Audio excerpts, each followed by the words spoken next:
Good afternoon. Or maybe it's still morning. Like I said, we were finishing a sesshin where we were outside for most of it. It's called the Grasses, Trees, and the Great Earth sesshin. And this sesshin has evolved. It was something that Chosen Roshi started maybe even before Great Vow. Were you doing outdoor sesshin before? No. So once they had Great Vow as a place of practice, and it's usually offered in August because there's less likely a chance of rain in August. And August, as opposed to July, it gets darker earlier than in July. So you get to sit into the dark and you get to wake up in the dark, which is an important part of this sesshin. And so it's evolved during the pandemic. Kodo and I offered this sesshin as a fully outdoor sesshin so that we could have a practice where everybody could come, or those who chose and wanted to do a camping sesshin could come. And we loved it. It was just like, oh, instead of going inside, outside, and bringing and then we would be told, don't bring the outside inside. And it would be so hard. Your feet would be dirty and you'd be covered in leaves and you'd become in the zendo and supposed to brush off. But it was also really beautiful to do practice that way. But this evolution allows us, many people camped outside, many people camped without tents, just sleeping under the stars, and many people slept in the dorms. And so there were different ways of being in communion with the earth, in connection with the earth during this sesshin. And then we formed a circle zendo. So we were sitting in a circle, which is quite powerful and quite moving to sit in circle anytime, but especially with the earth. And this morning, actually, I felt somebody shared the poem by Rilke of the ever-widening circles. And even before that poem was shared, we were sitting in circle, and I felt like, oh, the trees, the forest, and the trees in the valley, and the trees behind me, there's this giant circle of trees that we're sitting in. And maybe those circles ripple out and out and out. So this sesshin was really about, doing sesshin, doing practice, being in silence, being in presence, and being in contact with the earth, being in communion with the earth, and deep intimacy with the earth. And in a way, you can't help it. We're sitting outside. A number of people said this, I could try to practice looking at a tree, but it's just happening. I'm just here outside and can practice looking at the sky, but it's also just, I look and there's the sky and it's surrounding me. And so when we're doing zazen, and zazen is this ever opening practice of intimacy, when we're doing zazen outside, we can't help but be taught by the natural world. And connect to perhaps this just ancient way of being with the earth that human beings know so deeply. And many of us in modern times have forgotten and still long for, I think. So it's another element that happens during this sesshin, is there's a kind of healing of just being with the earth and being with the elements. And it's not always comfortable. Some days it's really hot. Some days we don't get to choose if it's going to, last year it was a heat wave. And so we were sitting in the heat. This year we had pretty good weather, but we did have a thunderstorm. I wanted to introduce that, and Kodo maybe has some words to say too. Oh, not too much. Not too much. Here, I have a question for Kisei. What is this?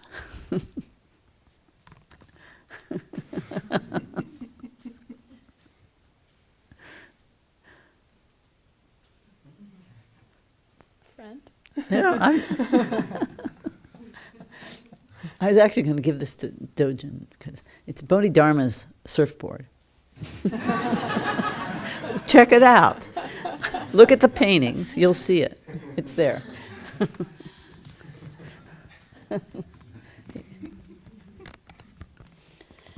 So yes, it was a great sesshin, and it's a different teacher. We took the natural world as our teacher, and as we're kind of reflecting about this sesshin, I was thinking how important a teacher is, and we're going to talk about that in a little bit. But we were thinking about how should we talk about this sesshin, and how should we talk about our own practice. So we have some similarities in our paths, but we had really different types of paths. And we were connected at Heart of Wisdom for a little bit of time, and then Kisei came up here and practiced for over a decade, and I stayed at Heart of Wisdom. And our age difference, quite a bit, but we both come to love this sesshin, plus other sesshins, and the practice and the Dharma, and we wanted to explore that a little bit. And then we'll get some comments from all of you about questions.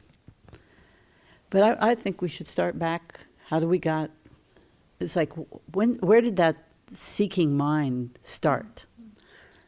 And as I've said before, I was brought up really with a lot of outdoor activities.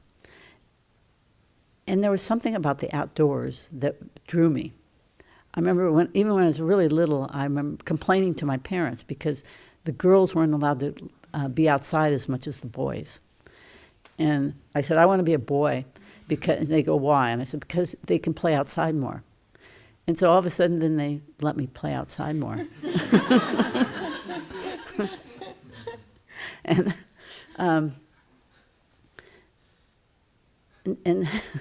and so that grew more and more as I got older, and was able to. And we were in Reno, Nevada, and so close to the mountains. And Lake Tahoe was in our backyard almost, and we would go to camp there. This very rustic, and now I realize it's very rustic in any terms, because we didn't have tents. We just slept on the ground. We didn't have sleeping pads or anything like that. And but we were so happy just being there, just being close to the ground, being part of nature, being part of the mountains. And as we got older and were able to do more backpacking, that backpacking was very, very elementary and fairly crude compared to today's standards. We still didn't have tents. We still didn't have anything to sleep on. We just had old Army surplus sleeping bags. And we cooked all our food in number 10 cans, those big cans you get big food in. That's all. And we had to have a fire. We didn't have any stoves. And if it rained, we had a poncho. And that was it. You had to make do. But we still loved it. And there was some rigor about going on a backpack trip that way, with no communication, we had no phone, no way to communicate with anybody. And you were just carried what you had, heavy packs on your back. And it reminded me of sesshin in a lot of ways. When I came to practice, it was, I know how to do this. This is something I've done. I can keep all my stuff right here. And and it's rigorous, physically rigorous. And I know how to deal with doing physical, rigorous things. That's kind of a start. Let's go to how did you get started? Yeah, this theme of path of practice has been showing up a lot recently. We were talking about it. We had a teachers meeting before sesshin, a gathering of all the people in the Zen community of Oregon who are teachers and Dharma holders. And we were talking about what's the path of practice in ZCO? Is there a path of practice? And then I was asking Kodo today, like, well, how did you stay? Like, that's part of what is a path of practice, is the person walking it. Like, what made you continue? So I think that's a very interesting question. Why do we keep coming back? And putting ourselves in this model of training. So in the Zen tradition, and not everybody who comes to sesshin or everybody who comes to practice at Heart of Wisdom or at Great Vow maybe is interested in Zen training, and that's okay. Sesshin, this retreat that we just did, and the retreats that are offered here, they can fit in your practice life, no matter what your practice life looks like. And this Sangha offers a training model. And what's the difference? I think maybe one thing I could say about what Zen training is in ZCO is a commitment to stay, and a commitment to stay when it gets hard, when you disagree with your teachers, when people in the Sangha are difficult to live with and you live with them or you practice with them, and a commitment to continue staying and continue practicing in that pressure cooker, in the vessel of practice. And of course, I did leave the monastery. It doesn't mean no one leaves, you just stay for the rest of your life. But I was pretty committed here for 12 years. And so that gives a certain kind of rigor and training. So that's an interesting question, to ponder for all of us. What got you here, and then why did you stay if you stayed, or what makes you come back to sesshin? What brings you back? And there are a lot of people here for this sesshin who practice with other teachers or in other communities, but come to sesshin, have a commitment to doing retreat practice. I have, some ancient karma with the Zen tradition. I can't explain it, and maybe some of you also have that, and that's part of why you're here, or it feels that way. I remember when I was in college and I had just started practicing, and I was dating somebody who was doing his thesis on Zen communities in Pennsylvania. So that's where we lived. And he came back from a sesshin, his first sesshin, and he was telling me about it. And he's like, I think I'm going to be a monk. And I was, in the back of my mind, I was like, you won't, but I will. Where did that come from? I had never sat sesshin. I didn't even know what a monk was, really. I was just like, And I just kind of tucked that away. Okay, there's some information. And it wasn't until years later that I did my first sesshin and did have that feeling.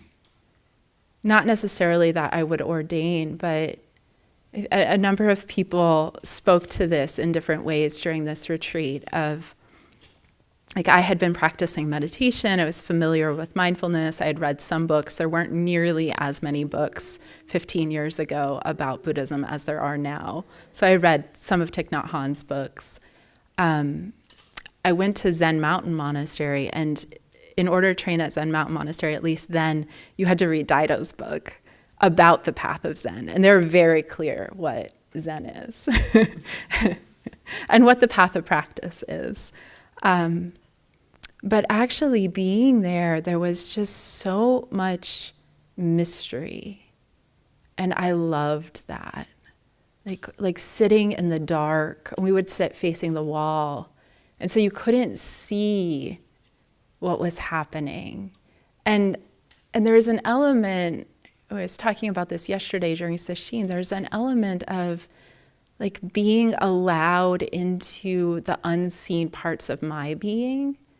And I'm not just talking about my secret thoughts, but the mind, like the mind ground, and the mystery of how things arise in the first place. I was, struck by that during my time at Zen Mountain Monastery, just really struck by this invitation into something that most people in my life weren't talking about.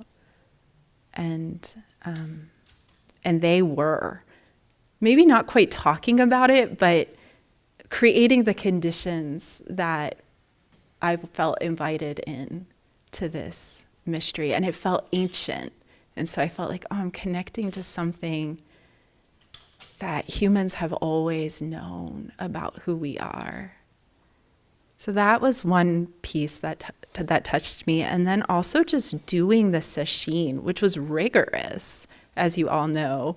And the feeling like of just my body having to surrender to stillness. I'd never sat still like that in my entire life, never been quiet like that in my entire life.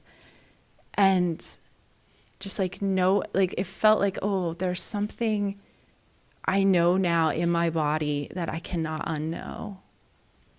And that was so compelling. That was so compelling. I couldn't, before I did my first sesshin, have a regular daily practice. And after that, I had a daily practice. Just was so committed to what that stillness was and wanting to understand it on a deeper level, wanting to invite it to be a part of me. I don't want to forget you. I don't know where to go.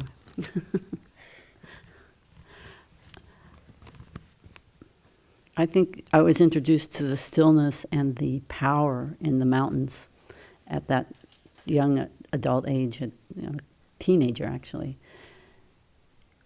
And there was something there that I knew when, the problems or whatever you had and you were up in the mountains, they disappeared. Everything disappeared. It was just clear. And there was the power of what was happening there was, mysterious. And my friends and I would ponder what it was, what was going on, what is here that we can actually feel. And so over time, that developed into a way of relieving tension of living and working in the city, is to go up into the mountains or go to the ocean. And I'm sure you've all felt that at some level. Just walking along the ocean can give you a different sense of life. Just being that continual roar of the waves coming and the change of the tides and the life that is there living on the edge of the ocean. You have a new glimpse into what really life is all about.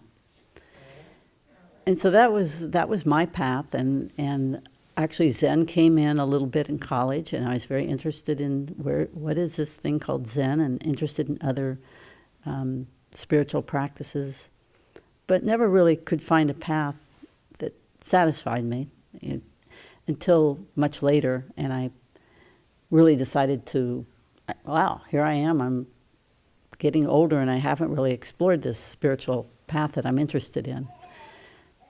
And then I found my way to the Zen center in Portland. It's just like somebody says, you go there, go to that Zen center. It's down by your house. Quit talking about it and just do it. And finally I did, and when I walked in, there was Chosen greeting people. And I sat down in the rows and said, this is it. This is home. Was that the only community that you practiced with? Yes. Wow. So that's how I got started. I knew there was something, but I didn't get directed to it till just then. And so that was the beginning. And so I think your question of how to stay. Why did you stay? Yeah. Why did I stay? At first, I remember this. Somebody asked me, probably I had a Raksu, so I'd been practicing 3 years or so. And they said, why did you pick this community? And I said, I didn't pick this community. I came for the teachings. That's all.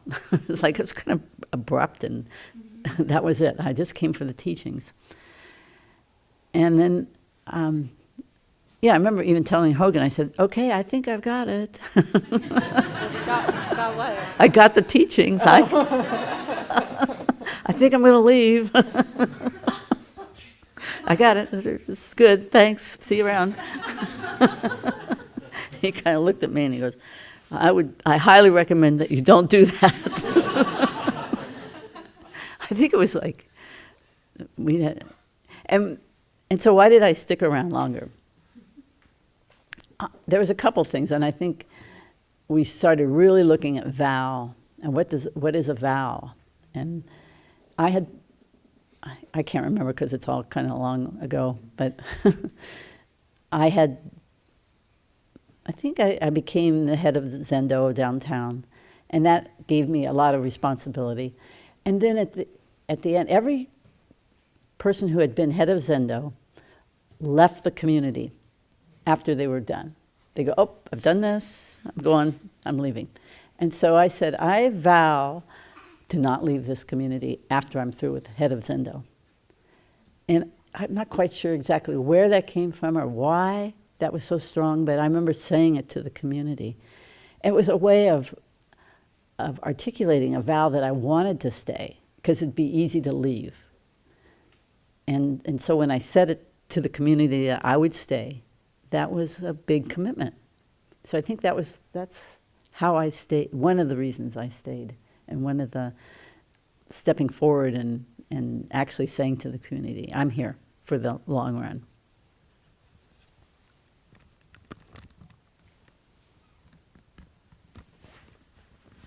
Hogan's good at getting people to stay. I started practicing when I moved to Portland. So after my Zen Mountain Monastery experience, I moved to Portland. I had the experience, so I did a month of residency there. And the first 3 weeks, I was enchanted by the place, but I had this plan to go to grad school in Portland, and wasn't seriously considering oh, maybe I'll be a resident here. But after sesshin, I was like, I want to stay. Is that an option? And it wasn't. You had to have decided that before and had conversations with the right people and not be planning on going to grad school and disrupt your life.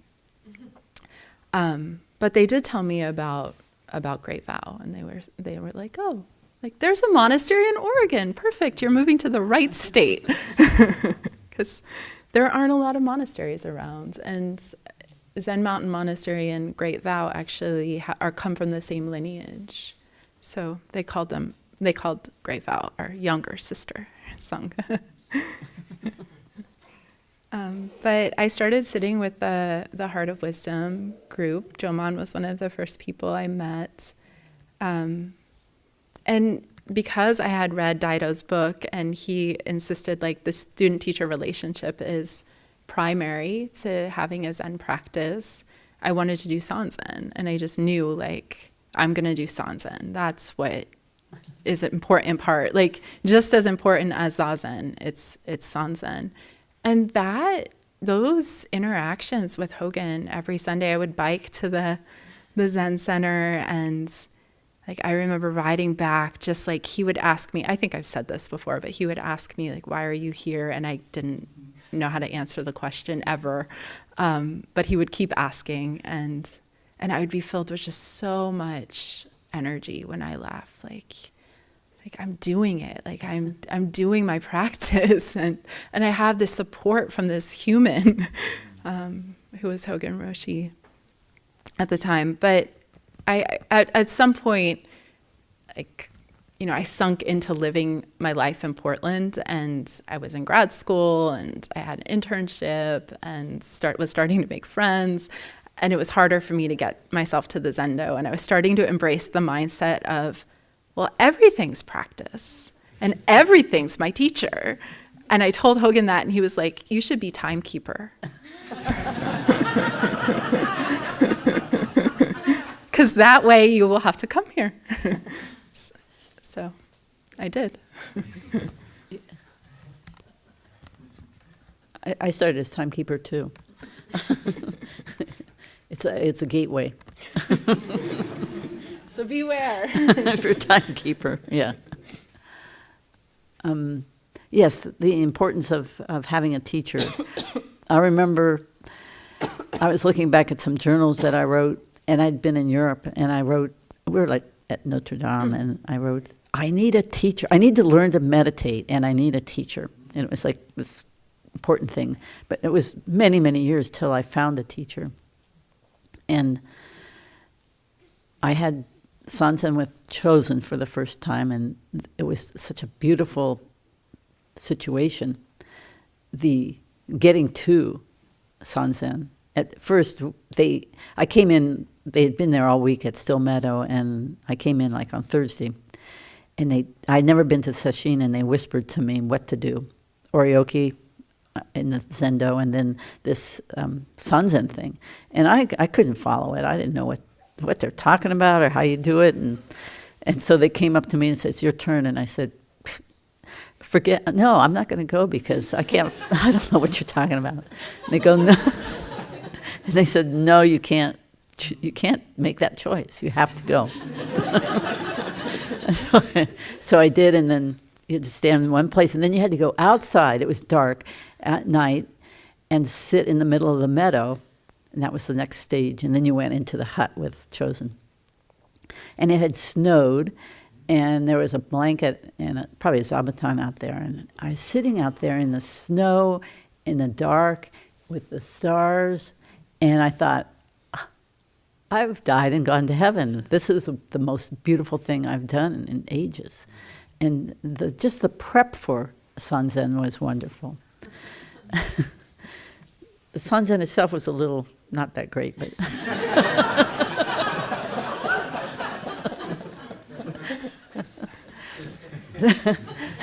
so my first Sanzen with Hogan, I went in and I didn't know who Hogan was or what this whole thing was all about.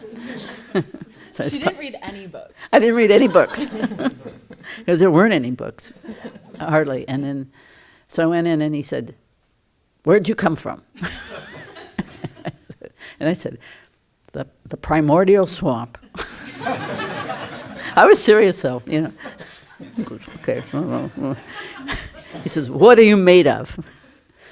And I said, "Energy." And he said, "You're more than energy," and rang me out. And I remember going, "What? I'm more than energy?" No. And it grabbed me though. It was like, you know, and he's not very approachable, and he's like, maybe the next time I get to go talk to him about that I'm more than energy. So it grabbed me and it caught me. What are you made of? I don't know. I'm stardust. So that must be more than energy. There's more there than energy. It's a good question.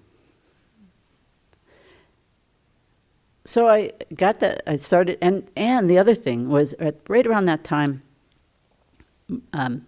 Great Vow was purchased, and Chosen said to Hogan, "You have the downtown program. I'm going to be up here. It's up to you. It's all yours now." And so we had no choice. Hogan was our teacher. That was it. And it's like, who's this guy? You know? And so he built Heart of Wisdom. He built this group of people. Bancho, Jomon, me, Fuho, Shonin, Gensho. I could just go on and on. And it sometimes during Sunday practice, when we would just do Zazen. He didn't give a talk or anything, and it had 3 periods of, Sanzen. And the one side of the room where we were going to see Hogan was just like filled with people, and the other side not very many. And so he really developed a relationship with all of us, which really kept us practicing and coming to sesshin and developing more and more. Chosen, of course, is really important too, but Hogan really worked with the downtown program. And I'm really grateful that he was my teacher, because I probably wouldn't have picked him. I would have just picked somebody that I thought, oh, I have more in common with, or I resonate with that person.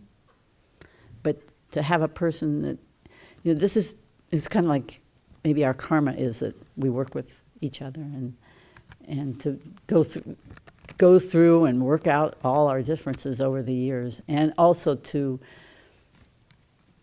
actually bring together a whole temple was an amazing relationship and expression of the Dharma.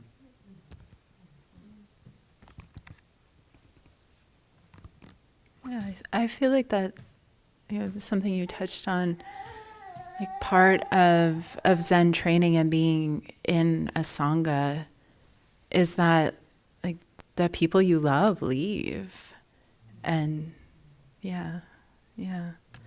I mean, from like if you decide to stay in residency, I came for the summer residency program, and when I was doing it, there was a July residency program and an August residency program. I came for the August one, so I had like my little cohort of people, and it was big. There was probably like 35 people there, so I didn't know a lot of the other people who weren't in my cohort. And then everyone in my cohort decided to leave, but I decided to stay. And that in and of itself was really hard. It was like, but those were my people. And now I have to find new people, or like, and I think those kinds of, like, we rely on each other. And then when somebody decides like, oh, actually for me, I need to move on, or my life is calling me in another direction, like we find, well, wait, why am I here? And we get to like ask ourselves that question again and find our deeper commitment. I think it was you that said to me, I was out here like in 2014 or 14, and for 2 months, and you said, oh, I'm just getting used to you being here, and now you're leaving. I don't know if you remember that, but remember, we were here together at that time. You remember? Uh-huh. How many times were you in residency? Twice. Was that your first time? Yeah. Okay. Yeah. Because I remember when you were in residency later. You just like for Ongo. You were like, I'm coming to Ongo. And that's when I was the training director. Yeah. But this was back when you were just starting in 2014. Is that about? I was ordained then. Mm-hmm. Maybe it's 2012. We go back. It was the year we went. It was the year I went to Sri Lanka with Hogan and Chosen, and I had been here, and it was so difficult in a not physical, emotional way that I thought, these people are absolutely crazy. I don't know how I can go to Sri Lanka with them, too. And this big trip all planned. And finally, I kind of relaxed and said, okay, I can travel with them, I think. But it was hard. So maybe it's 2012. Were you ordained there? I don't think you were ordained yet when I was out here. I don't remember. What year did you get ordained? 2013, the end. 2013. Yeah, another thing I was thinking about with staying and with like being trained, is we don't know what's going to happen, right?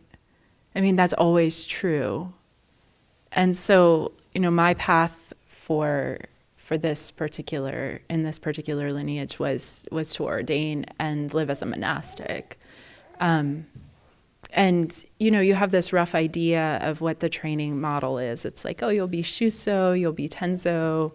But while I was a postulant, there were 8 other ordained people. So I didn't really think like, oh, I'll be making major decisions and being an instrumental part of how things are run at this monastery. And then they all left. Like shortly before I ordained, one by one, they left. And suddenly it was Jogin, who was my partner at that time, and then me, and then Soten, and then Shanae. And so we became like the next generation of monastics here. And from the time I ordained, I was like really given a lot of responsibility, which wasn't what I expected when I decided I was going to ordain. Yeah. Paths take interesting turns that you just don't know. Your path of training, may go in all different directions, I would say. So I would say the idea of buying a temple and fixing it up was probably a major part of my path of practice. And just when I look back, I thought, wow, we did all that, and it's like kind of gone. But to actually have enough, well, I think it's your Jiriki that says you can do this. I think we had like rose-colored glasses on when we found the place. We said, okay, we can do this. And it was all from sesshin practice. So there was a different path of practice. It was, okay, you've done a lot of sesshin, you've developed this energy, and how can you make this happen, this idea? And we're just in the flow of doing this whole thing, and it was hardly, you didn't really think, I can't do it. It's just like, we're doing it. And so Bancho and Joman were part of this flow of energy to a temple in Portland, which continues, and it kind of feeds people into Great Vow. So we're all connected here.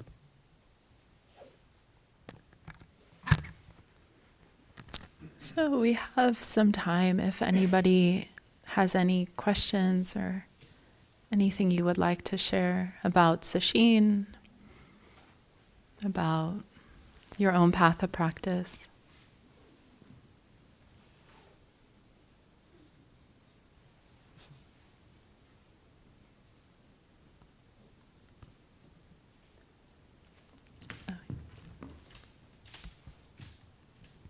Thank you all so much. A really special week. And a question that's coming to mind is around intuition. So when we practice outside, there's more invitations to listen to some sort of intuition. And I wonder if you can say more about the differences between intuition and sort of preferences or desires or aversions, and how you navigate your own life, understanding when something is coming from when you're steering from a place that you trust versus somewhere else.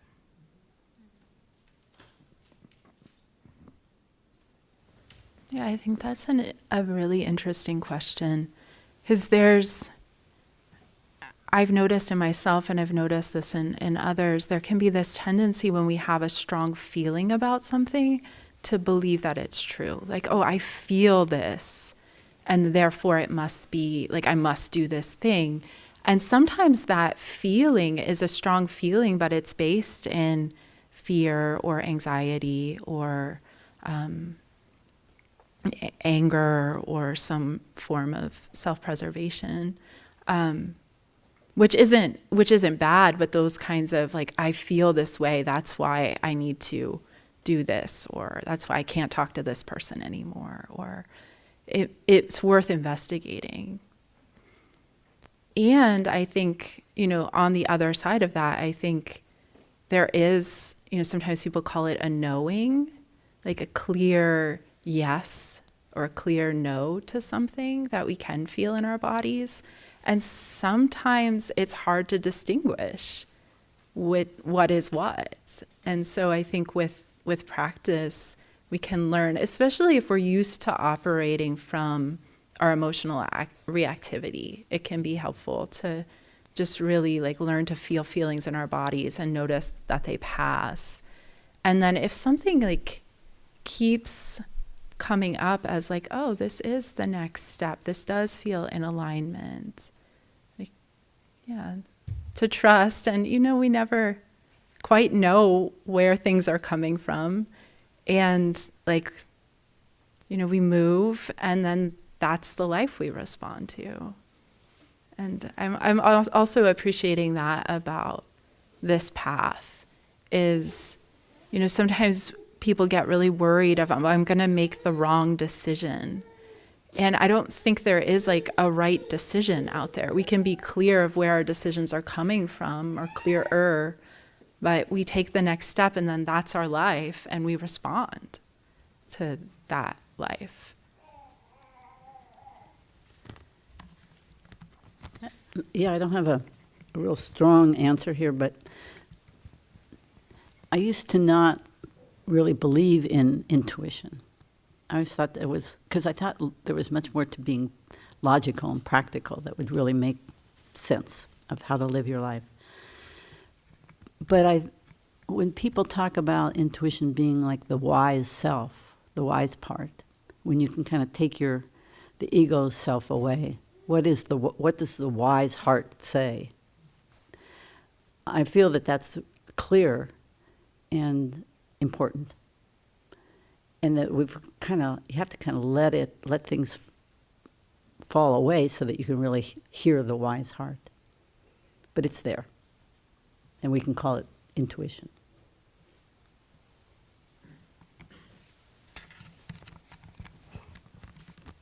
Goes on.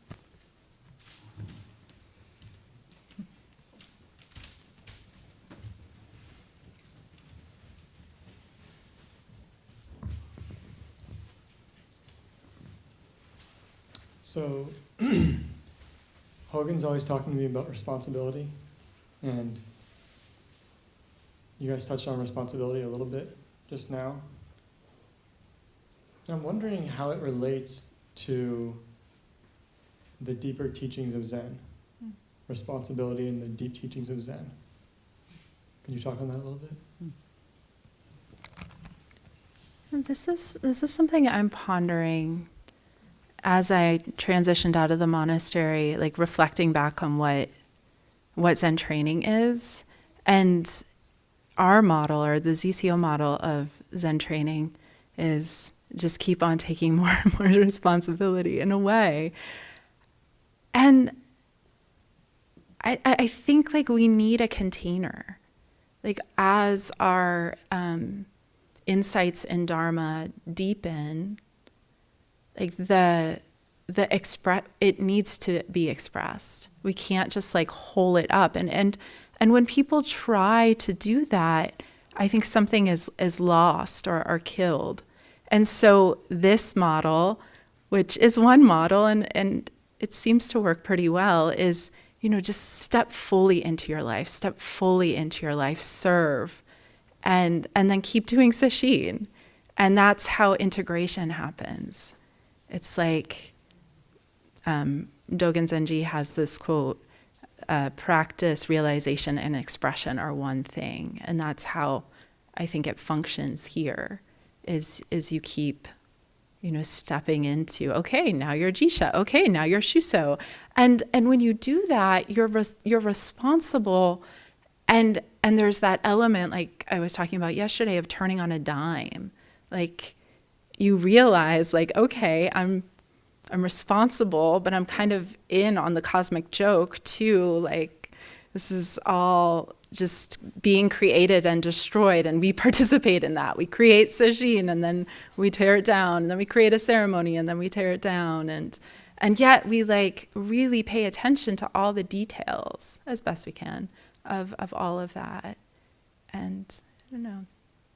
There's something that happens in that. It's part of the container of transformation, or the temenos of monastic or Zen training, at least in our Sangha.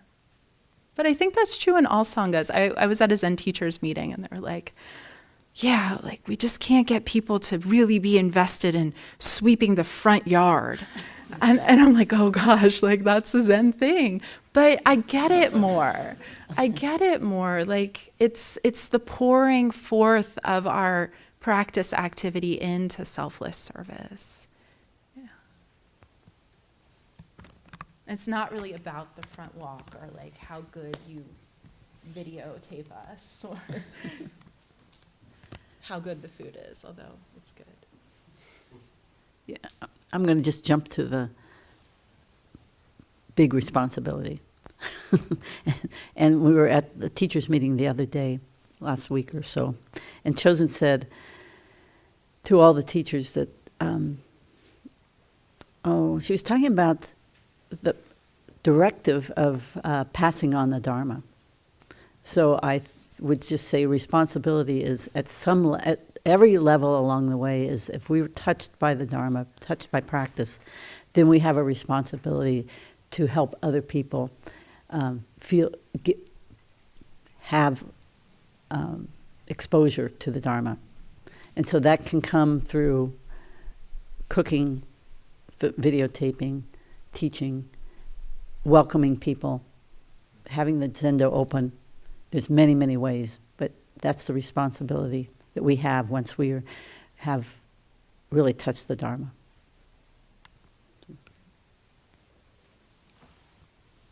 I think I have one more here.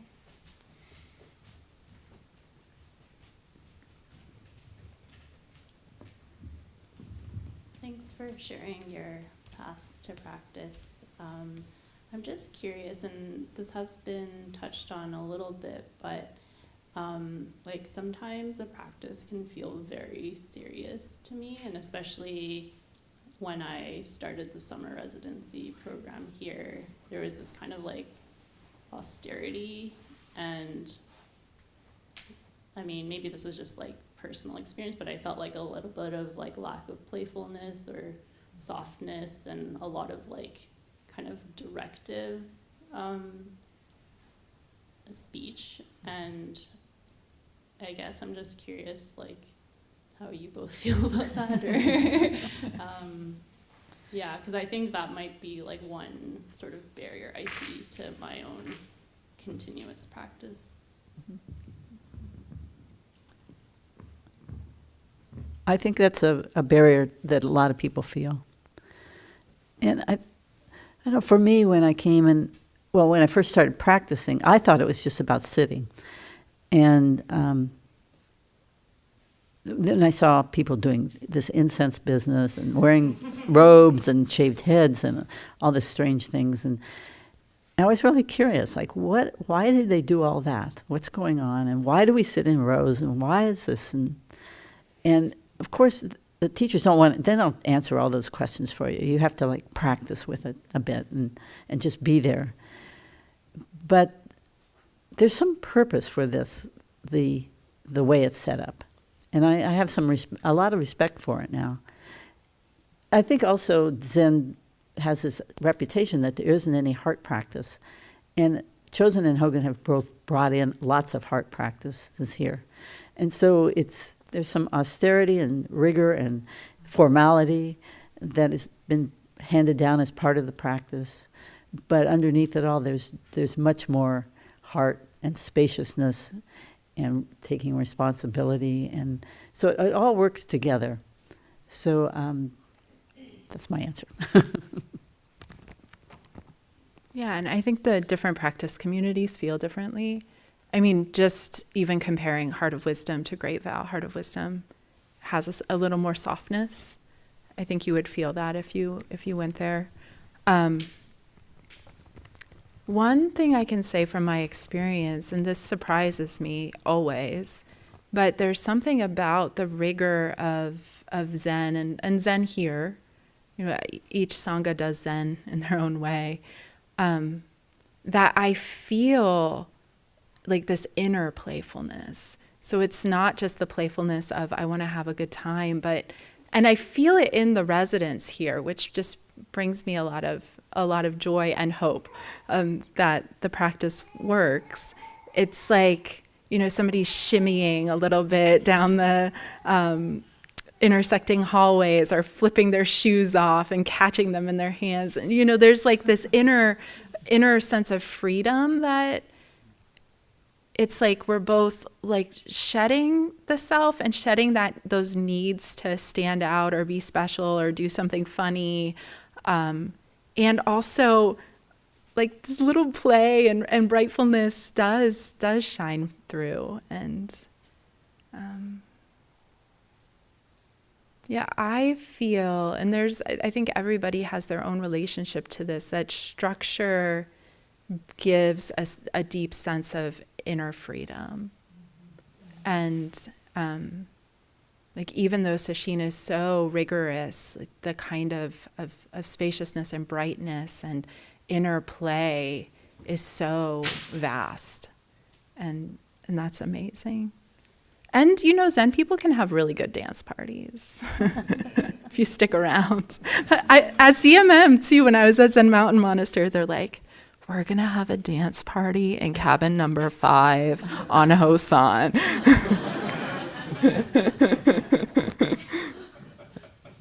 I already said something. Okay. All right. Thank you, everyone, for your practice and for being here. And I encourage you all to continue. Start. The hardest thing to do is start. But once you've started, make a vow to continue. Look at vows. Vow is a really important part of this practice. Of course, this is called Great Vow for a reason.